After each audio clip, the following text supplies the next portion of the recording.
Reheat చేయడం వల్ల ఆరోగ్యానికి ప్రమాదకరంగా మారే ఆ ఆహార పదార్థాలు ఏంటో ఇప్పుడు ఒక్కొక్కటిగా తెలుసుకుందాం. Number 1, chicken. చికెన్ని వేడి చేసినప్పుడు అందులో ఉండే ప్రోటీన్లో మార్పు వస్తుంది. ఈ మార్పుని డీనాచురేషన్ అంటాము. అంటే ప్రోటీన్కి న్యాచురల్ స్ట్రక్చర్ ఉంటుంది కదా, అది మారిపోతుంది. చికెన్ని మొదటిసారి వేడి చేసినప్పుడు జీర్ణించుకోవడానికి సులభంగా ఉంటుంది, రుచిలో కూడా చాలా బాగుంటుంది.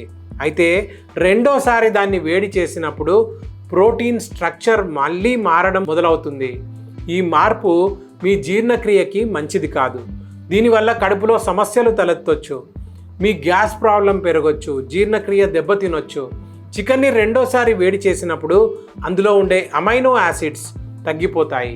ఫలితంగా అందులో ఉండే పోషక విలువలు కూడా తగ్గిపోతాయి. అందుకే చికెన్ ఒకసారి వేడి చేసుకొని మంచిగా స్టోర్ చేసుకోండి. రెండోసారి మూడోసారి ఇలా మళ్ళీ మాత్రం వేడి చేయకండి. కొంతమందికి చికెన్ మళ్ళీ వేడి చేసుకొని తినడం అలవాటుగా మారిపోయింది. వేడి చేసిన ప్రతిసారి దాని టేస్ట్ పెరుగుతుందని వాళ్ళు భావిస్తారు. కానీ ఇలా చేయడం మీ ఆరోగ్యానికి అస్సలు మంచిది కాదు. అందుకే ఈ రోజు నుండే ఈ అలవాటుని మానుకోండి.